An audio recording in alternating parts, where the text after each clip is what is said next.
Coming to you live, it's the AutoHub show with Ian and Jeff. Here we go. Who said you can't teach an old dog new tricks? Hi, I'm Gail Rubenstein, the founder and CEO of a company called Retail Resilient, social selling for the car industry. And we help auto dealers, auto agencies, and vendors in the auto industry sell more cars, service more cars, and make more money using our social selling strategy.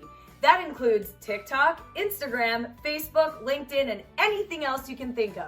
So if you're looking to invest thousands and make millions, we're definitely the social selling company for you. Like I said, who said you can't teach an old dog new tricks?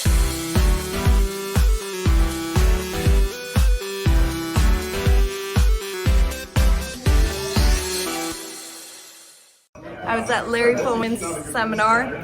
So happy I came, having such a good time. Thank you so much, Larry. One of the best trainers in this area for sure. I don't know about anywhere else, but as far as I know, he's the best. So, told you twice. Take advantage. Thank you for having me here. I'm at Larry Feldman's seminar, and what I found is that what he's really good at doing with his knowledge and with his training, he's not filling a bucket, he's lighting a fire.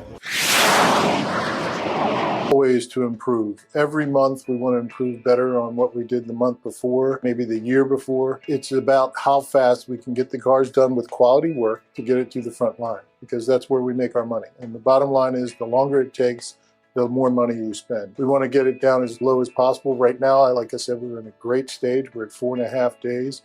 In recon, we want to know how quickly we can get the cars out of the recon process and to the front line. The average days in recon and then the time to line are the most important things that we look for. I'm Mike Burrell. I'm Service Director at JM Lexus.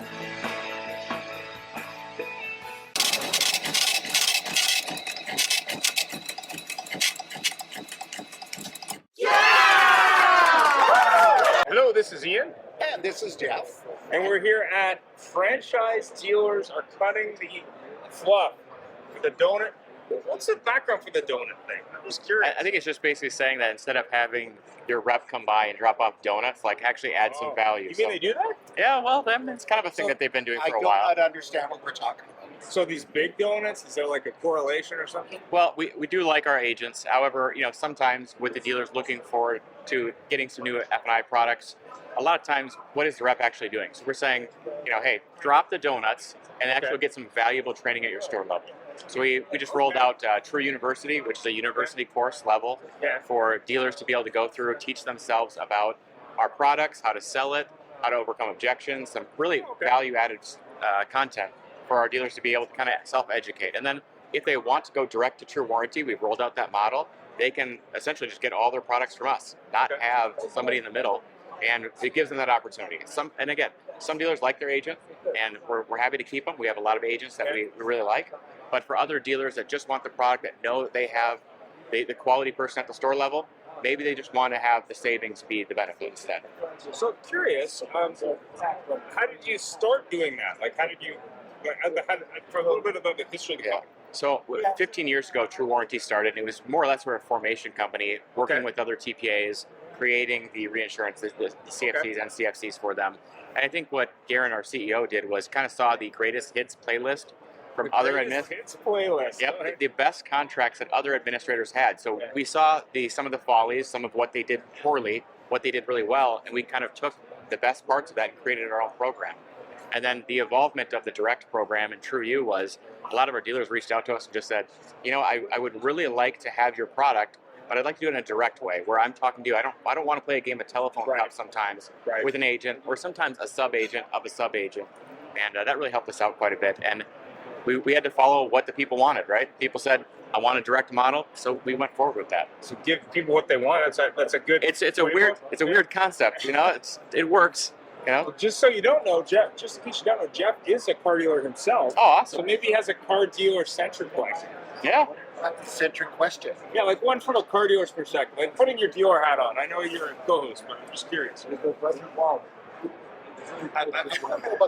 put him on the spot. Balance between selling a product and getting a claim covered. Yeah. Because, for instance, I can think of the car we sold. Sure. And the warranty company, which would be you guys, Basically, this person took this car, they drove away, they were in another city, they went to some random repair shop. Sure. And of course, they saw the giant work in from Canada. Yep. This dealer was in Washington State. Sure. Customs Canadian. Yeah. So they saw this. Yeah. And they condemned it. Sure. The warranty company took the word of the independent shop. Okay. Not the people that inspected the car on their level. Sure. So a balance there basically is not just you guys, just an opinion on who decides what. So I think it just comes down to how much time that we spend with that customer. Now, we have live people that actually pick up phones in the U.S. that, adjudicate claims based on real empirical data. So our system is built where you can text in a claim with us, you can submit it online, there's a lot of different options. But I think what we've done is, instead of having a very long, drawn-out process that doesn't allow for a lot of engagement with the dealer and the customer, who are both our customers, we've kind of taken that and said, okay, look, send us the information for it. We're going to have a real person adjudicate the claims, ensure that it's a valid claim. And to your point, I mean, for us and how we operate, it's hard to say it until you've actually gone through it. It's hard for me to give you the details until you've used it, but I can tell you that Better Business Bureau, which we're not even accredited, I don't even pay to get the fluff endorsement from them. We have a 4.42 score out of 5. We're the highest of any TPA that I know of. BBB, we have a 4.5 rating. And those are customers coming to us and saying, we like you guys. We're a warranty company. There's not very few people that like us, except for our dealer partners and the customers that receive the benefits from the cars, from the purchase of their service contract. So I think it's just that a lot of other administrators in the market have taken away the personal portion of it and really just made it to a process of just, I'm pushing a button, is it covered, is it not? And that's why we've done so well. I think that's why, and there's a lot of other great providers out there too, but I think the ones that are following that model are the ones that are gaining traction in the marketplace. Because I can sell a cheap warranty, if it doesn't cover anything, the customer has a terrible experience, now my reputation as a dealer is devalued, my customer is upset, I might have to pay for it out of pocket anyways, just keep that customer from flaming me online. So I understand your frustrations, and I was a dealer. I mean, I ran some large auto groups F&I departments in the country for 15 years before I got on this side. It's my 20th year in the industry. I know that frustration because I've had to call the admin company to work. What the heck? What are you guys thinking? Either why did you approve this and destroy my reinsurance company, or why didn't you approve this and destroyed my customer relationship? So it's a fine balancing act, and those who balance well on the wire are the ones that rise to the top. And you see, you hit the nail on the head. The customer doesn't necessarily care if it's TruWarranty, Fred's warranty, Exactly. whatever. They care about getting something covered. The key is even though the customer is your customer, the dealer really is. And if you're not approving claims, they're going somewhere else. Yeah, and it is. It's very true. They're both our customers, right? We're serving on behalf of you to your customer, and we have to treat them accordingly. So we have a very customer-centric drive towards making sure that they feel as though we were attentive. That's why we can text in a claim. You can email a claim, true.claims, TRU.claims. You can submit a claim, no joke, in less than 30 seconds. It is crazy how easy we've made it, and it's really been the reason why we've been so proactive in the market. And the fact is, this particular warranty company, we dropped like a hot potato not long afterwards. Other dealers that we knew dropped them, and the bottom line is for a $1,000 claim, how much business did they lose? They said it was a $1,500 premium. Exactly. Yeah, why destroy your relationship? Because there are those gray area claims, and you have to be flexible. We don't know. I mean, there's 30,000 parts in every vehicle. Were you able to inspect every car's part on that before you sold it on your lot? No. I did a reasonable, solid effort to make sure it was a quality vehicle before I delivered. That's where my job stops, and that's where we pick it up as the insurer, saying, we trust that you've done your due diligence, and now it's our time to pick up that claim if it falls within the purview of the contract you sold. So, yeah. So how do dealers get started? They want to do it. They want to cut out the middleman. They want better service for their customers. They want a true partner. How do they get that? TruWarranty.com. You can go to dealer sign up there, or you can contact me or any of my team. So I hit up sales. My email is just Spencer@TruWarranty.com. We spelled True Warranty weird. As you can see from the banner, there's no E in True. So is that like a patent issue? I think that was just something fun that our CEO did. Just like, Just change it up a little Shorten bit. it up. Yeah, shorten it up a little. Current generation, shorten it up. Yeah, make everything That's a little great. bit hip. So But the funny part is, I'm sure if they Google TruWarranty, you guys will come out. absolutely, yep. Hopefully it won't be the guys that phone you and say, calling to reach your budget, stuff like that. Yeah, and that's another funny thing. So we are one of the administrators. There's many, obviously, available. We don't do that. We do no phone sales. So we're not going to ever have somebody that be sold a service contract that comes to your dealership that was one of those companies that sold over the phone. We don't do You're that. not that company. No, we're the company that provides valuable products to dealers and lenders. That's it. We don't do the phone sales thing. Yeah. Those, oh my God. I could go on for ages about how annoying those I mean, it's such a cliche, isn't it, right? You hear about it all the time. Right? Yes, absolutely. And of course now, which we don't get, like this industry is much heavier, more heavily regulated in Canada, Yeah. insurance in general. And we don't have the people that you see. I can't believe how many times I come down here to see the commercial on there. Yeah. Here we have, and you can just call us now and get your car covered. Yeah. Yeah. Then look at the fine print, what's covered, what's not covered. It really has done a disservice to auto dealers because we're selling quality product and we try to pick a quality provider because that's our name on the street too as well. And it gets devalued by those companies that just ring and ring. It's, anyways. Final question. You were mentioning something else very Oh special. yeah, I'm a type 1 diabetic, just in case people didn't know. Yep. It's a process important to me.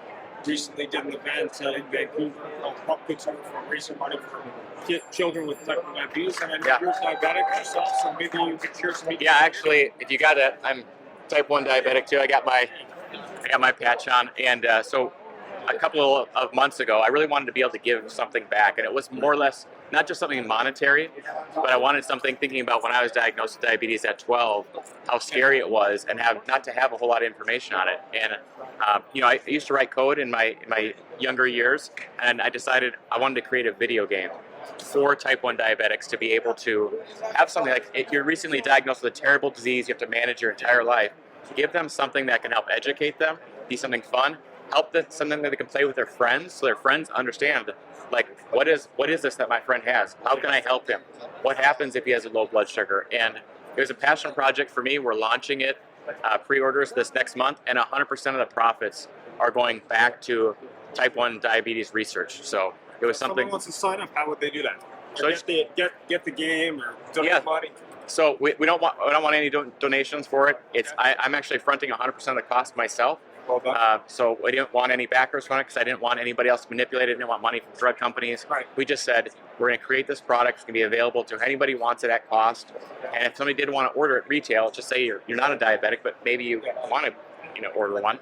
They can go to GuardianGamesStudio.com, and they'll be able to order the game there. And probably I would say our pre-order countdown is on there. I don't know how many days are left for that. But and then we'll be offering it. I'll be speaking next month at Diabetes Conference about it, and we're just really excited. I'm hoping it sells like hotcakes. I'm hoping so we can give a lot of money towards finding a cure. So for the gamers out there, like, what does that mean? Like, I'm not a huge computer gamer personally. I have played games in my life. Yeah.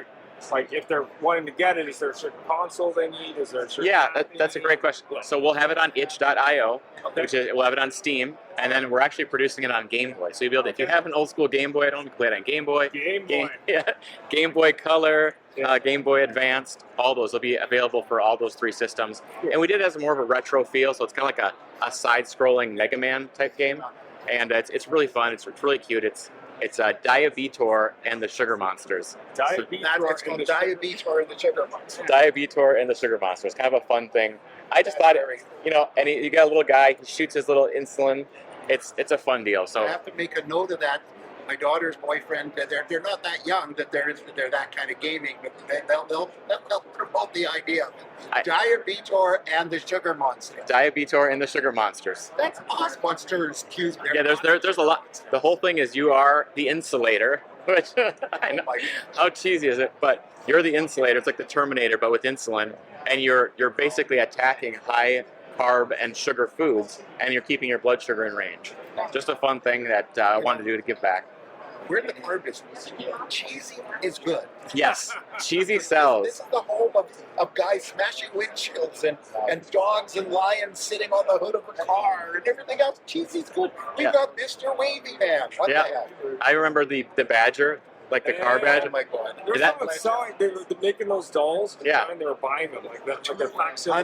$150. But nice though. But that was very, you know, it was nostalgic for the car business. Those people are like, oh yeah, I knew that guy. So we just basically kind of did the same thing, but with the insulator and Diabetor. So kind of a fun So thing. you selling like the mascot, like Carfox? Well, the character is supposed to be me, but it's hard to draw that in a 16 by 16 pixel frame. So we essentially just he looks like a little Terminator with an insulin gun. So it's kind of a fun thing. That's awesome. Good Yeah. for you. Yeah, appreciate it. That's very, you know, we just left somebody else earlier that they're doing things for kids' cancer, and you know, something. It's nice to see something that's more just about doing business and trading donuts. Exactly. Trading donuts for dollars. There's no link on the TruWarranty website I hear for Dunkin' Donuts. Just No, absolutely. No. Just saving in admin fees. No donuts. there we go. Cool. All right, cool. Thanks, Take the guys. time. I appreciate Thank both of you guys. Thank you. Thank you, Good Jeff. for you, Fossil. Hey, I appreciate it. I appreciate all By that. the way, there's no way in God's green earth you're in this business 25 years, 20 years. 20 years. I'll be 40 this next year. So Oh, feathers. I know it's I'm sitting there looking. Clean "Oh, this living. guy's done really well for, you know, we're just 22 years old. yeah, clean living. I can show you my. I actually. It's funny. Maybe it is just that, but there's my.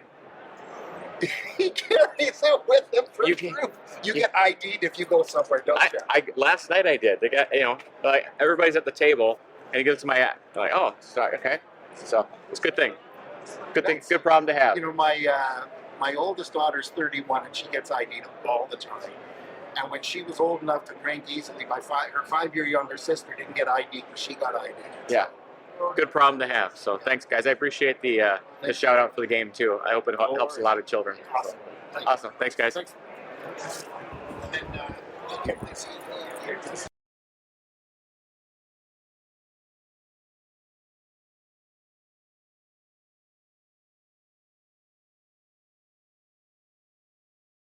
Thanks for joining us. It was a great show, and follow us anywhere you would like on your favorite podcast, on Facebook, on LinkedIn, and of course on our YouTube, or subscribe to our own channel.